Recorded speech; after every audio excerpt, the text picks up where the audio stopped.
congratulations on your first feature, A Place in the Field. You definitely took us to the field in this film. Thank you. Yeah, I mean, we drove a lot, so there was like lots of fields. Where did it take place, or did it take in different remote areas? Yeah, so we shot through, we drove from California initially in the RV that's in the film.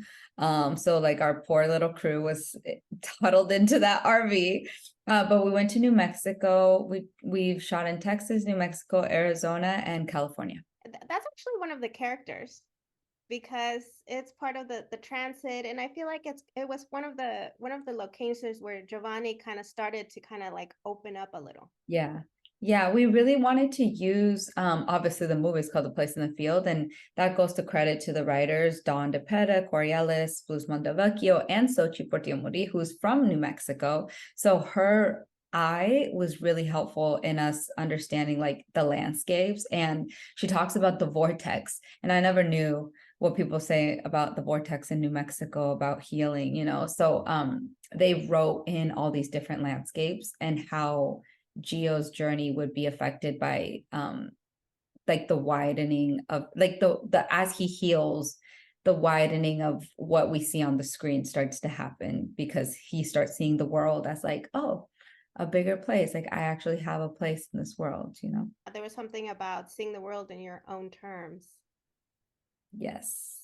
That is part of the transit. Yeah. Oh, I'm gonna cry just because that it's so funny. It's not funny. It's art reflects life, right? And the character that says that in the movie is a really good friend of mine, and he's currently going through a very difficult mental health episode. And we are constantly battling that, right? And so the topics we're going through in the film, we're going through in life, and it's all kind of coming together to it's a continuous journey, which is what we wanted to say, because like at the end of the film, nobody has noticed this is fine, but at the very end of the film, Gio, the protagonist, is wearing the same clothes that Herbert wears at the beginning of the film. And so it just goes to show that yes, he has gone through this healing journey, but no one can heal in an hour and a half. You know, it's like a constant choice to be happy. So, yeah. Oh, well, thank you for sharing that. I'm sure there's a lot of people that will be able to relate to your words and your friend. Life is definitely can be a struggle. Yeah. Yeah. But we want to show that, you know, once you get to the other side, though, like looking at the possibility is worth it. You know, it's worth going through the stuff to see the beauty and the joy in life. The grass does get green on the other side. Yes, that's why someone thought of that and made a perfect phrase and was like, this is the catchphrase. This is about Giovanni also fulfilling the wishes of a friend that he lost.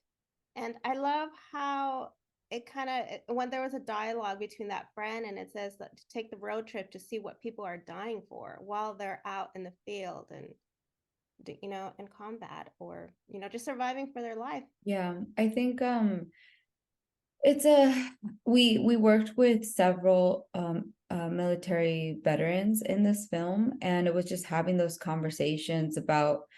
I'm so grateful. Daniel Egbert is our military consultant, as well as Abe Bradshaw was our musical supervisor, but he, you know, has been in the war, and so they were really open to their experiences and what they wanted to see, what they hadn't seen in veteran films, and what we could convey with our budget, you know, and it's really important to show the truth because we wanted to make this film, like we made this film for veterans. It's our love letter to say thank you.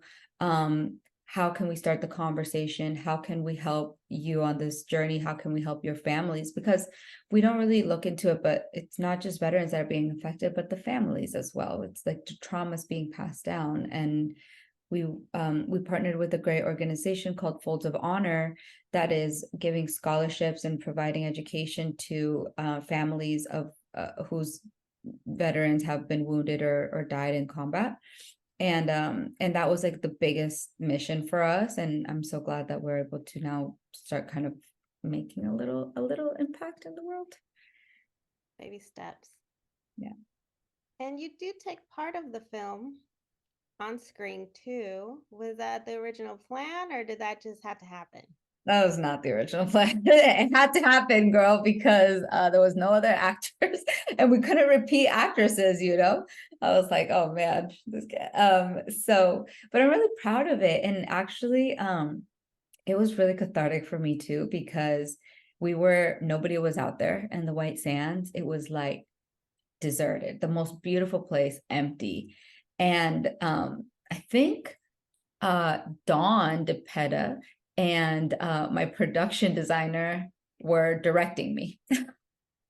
And it was so cool because they were like, we want to see this and let it out and scream and cry. And then eventually I just like let it out. And it was so cathartic. And I got to experience my little part of like what Gio's experiencing, like what our protagonist is going through, you know? And her character is really interesting because I actually think we should explore this character in a film, because it's like she carries on the weight of the pain of her people and of the Native community. And she's very famous in New Mexico, this character, Pablo Blanca. Wow. Well, maybe your next film. Yeah. Thank you so much, Nicole, for your time. Congratulations on your first feature. I mean, that's huge. I'm sure you have many films to go. Thank you so much, Nancy. I appreciate it. You're welcome. Thank you.